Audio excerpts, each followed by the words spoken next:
Hatoful Boyfriend is a game with a pretty annoyingly bad reputation. I often see those with the biggest platforms to talk about the game describe its entire experience as something you can just as easily get by reading a plot synopsis. Instead of delving into the deeper details of the game, they say something that makes it seem like they've only played a route or two. This then leads to viewers seeing these claims that the game is nothing but a gimmick and thinking there'd be no point to playing it. So then a lot of people end up missing out on this amazingly tragic, mysterious, and heartfelt story. That's right, this seemingly silly bird visual novel has a lot more going on than people give it credit for, to the point where if I were to summarize everything, it would take me actual hours. There's a whole lot that happens in the game. It's really complex and it's really well written. Because so many things said about this game can often lack detail, I'd like to highlight its use of foreshadowing. Hatoful Boyfriend has two games, and I've already talked about the second game in a separate video, so we're just talking about the first one. Hatoful Boyfriend, the first game, is a visual novel. And the essence of playing visual novels is that you play a route, you go back, you play another route, you go back, and you keep doing it until you see how all these different instances of the story can turn out. And so then the way this works with Hatoful Boyfriend is that you play these different character routes and see their different stories, and then after playing at least one of each character's endings, a true ending opens up and you see this sort of all-encompassing story that happens. This complex and weaving story in the true end has a lot of elements that were foreshadowed in the earlier character routes. So I'm going to list out the biggest examples I see of foreshadowing throughout the game that end up tying into this. And again, it'd be way too long-winded to explain the entirety of the character routes and the entirety of the true ending.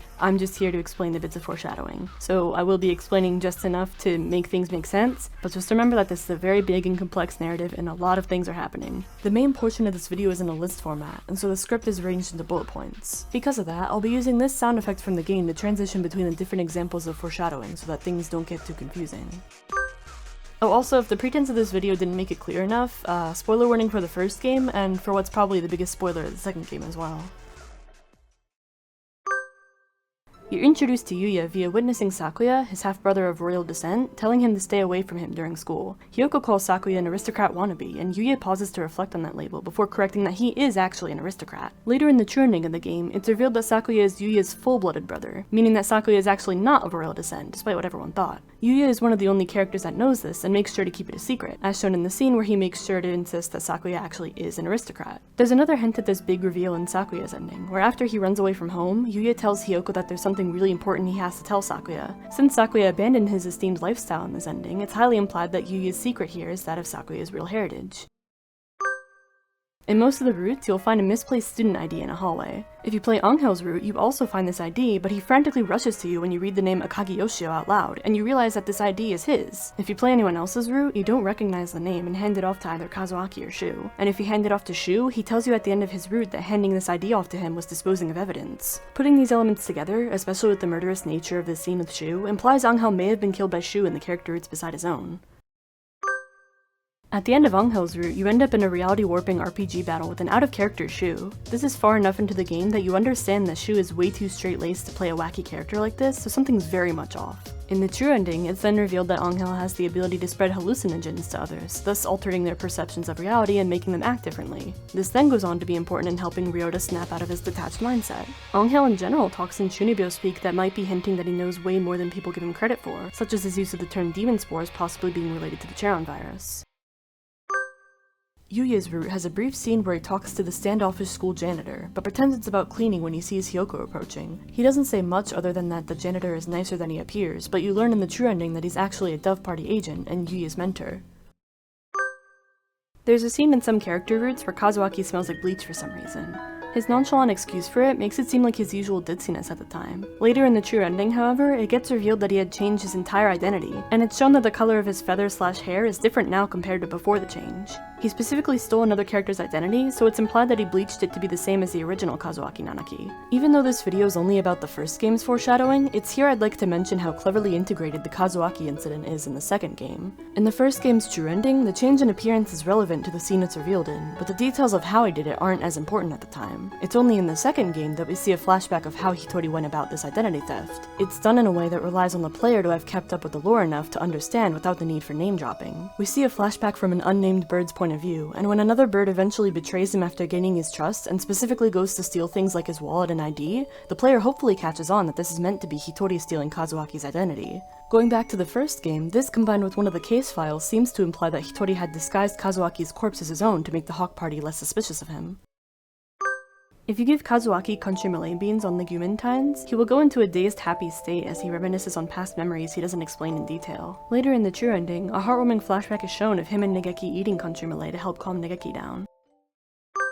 At the end of Kazuaki's character route, he vaguely explains his grief of having lost a loved one. He has a photo of them he'd scribbled out multiple times, and burned said photo sometime afterwards. We later find out in the true ending via flashbacks that he's referring to his younger brother figure Nageki, as his vague explanation matches the story of the two trying to make ends meet after a tragic incident from their orphanage. The scribbling on the photo hints at how skewed his memory of Nageki becomes, and the burning of the photo matches the fact that Nageki burned to death. Speaking of Nageki's death, there's a line that gets completely lost in the English translation of the game. Kazuaki says that this ambiguous bird had left him behind and returned their name to the sky, which seems to me like a much more obvious hint that this vague character had died. We see the symbolism of death and Hatoful being linked with imagery of the sky and stars in Holiday Star, along with a couple other mentions of it elsewhere in the series. I'm not sure why this line is left out of the English version, but this means that it's probably easier to understand that this ambiguous character died when playing the original Japanese version of this ending.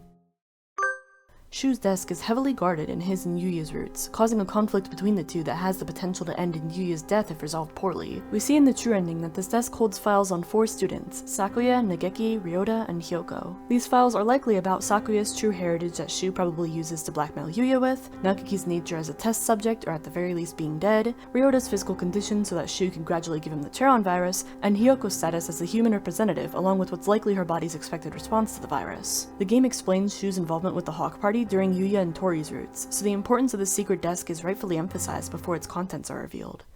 From here we move on to the archive. The archive has 15 files that the player unlocks through completing different character routes. These files are all very vague, and barely any of them will make sense until playing the true ending. The first file is about Anghel and his hallucinogen transmission. The second one is a journal from Nageki about his lack of memories. The third one is also a journal from Nageki about a vague memory of having been in the underground facility of the school. The fourth file hints at Hyoko's status as the human representative. The fifth is a journal from Nageki about what seems to be the fact that he forgot what he'd asked of Hitori during the fire. The sixth is about a rare influenza that turns out to be an important aspect of the premise of the story as a whole. The seventh hints at the student body being examined for the ability to carry the Charon virus in Nageki's place. The eighth mentions the fire in the underground facility, along with a hint at Nageki being kept in cold storage. The ninth implies that Hitori disguised the original Kazuaki's corpse as his own. Since he would have been followed by the Hawk Party if they didn't find his corpse in the remains of the fire, he does this to stay hidden. The 10th is about the humans developing a resistance to the avian flu, mentioned in the true ending. The 11th is about what seems to be Leone, since Yuya is technically working under him. The 12th is a journal from Nageki about his roots ending, where he vanishes due to satisfaction and his inability to remember everything at the time. The 13th vaguely describes the Hatoful house incident before we see it via flashbacks in the true ending. The 14th is a journal from Nageki that notes that he can move freely across the y-axis. This detail is mentioned again in the second game, but it's important here because of Nageki's appearance in the facility in the true ending. The 15th is about something that isn't really mentioned in the first game aside from here. The closest this has to relevance is that Shu's injured right wing was caused by this incident when he was a child. He later gets taken into the Hawk Party, which might have been because he ended up as a victim of this incident caused by humans. And now with all the archives talked about, we can finally get into the true ending's content. Even in the game's true ending, as things gradually get revealed, it's done in a way that is still hinting at things yet to come to light. To start things out, there's some blatant foreshadowing in the gradual transition into it via out-of-context flashbacks. We get flashbacks that are revealed to be Hyoko's parents being killed, Shu approaching her and Ryota to offer a wish, Sakuya's father's bad influence, and so on. Shu often goads Ryota to solve the mystery presented in this true ending and remember what he had forgotten, and this is paired with Kazuaki's confused insistence that Ryota hadn't described the previous day accurately. This turns out to be because the one who had killed Hyoko the previous day was an unknowing Ryota, infected with the Charon virus due to Shu. Before that happened, Kazuaki had talked to Ryota about going to the infirmary, so Ryota's current day insistence that he had gone straight home makes it clear that he had blocked the incident from his memory.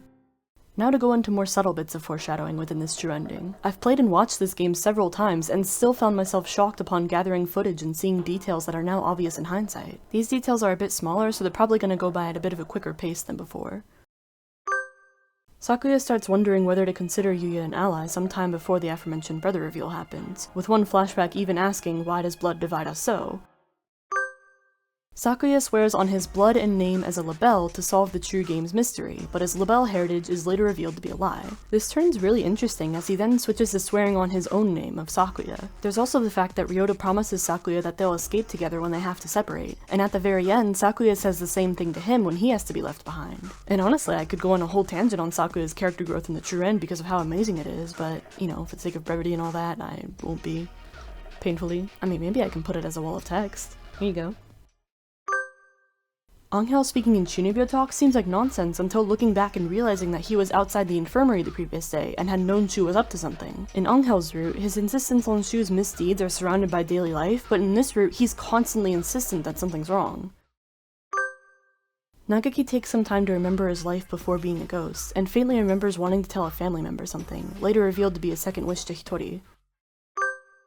Shu mentioned someone who was fond of the unusual when on the topic of Ryota's assumed interests, and it's later revealed to be Ryota's father Ryuji. We learn that Shu had went through with this plan to fulfill a promise he made to Ryuji, which also ties back into the prompt that leads you into this ending in the first place, along with the earlier flashback. Kazuaki had been assessing the others and present throughout the true ending, but it's later revealed that he had been intentionally sticking by as to not seem suspicious. He uses his status as a teacher as an understandable reason to follow the others along under the pretense of protecting them. Even back during the character roots, he's had a few interactions with Shu that read like he might be hiding something, but he stays unassuming about it. There's even a part in this true ending where Shu flippantly mentions Nagaki's death, and Kazuaki chimes in to ask if there is any way to have gone about things differently. Just imagining the willpower it must have taken to stay calm about that and not reveal his relation to Nageki yet is really something.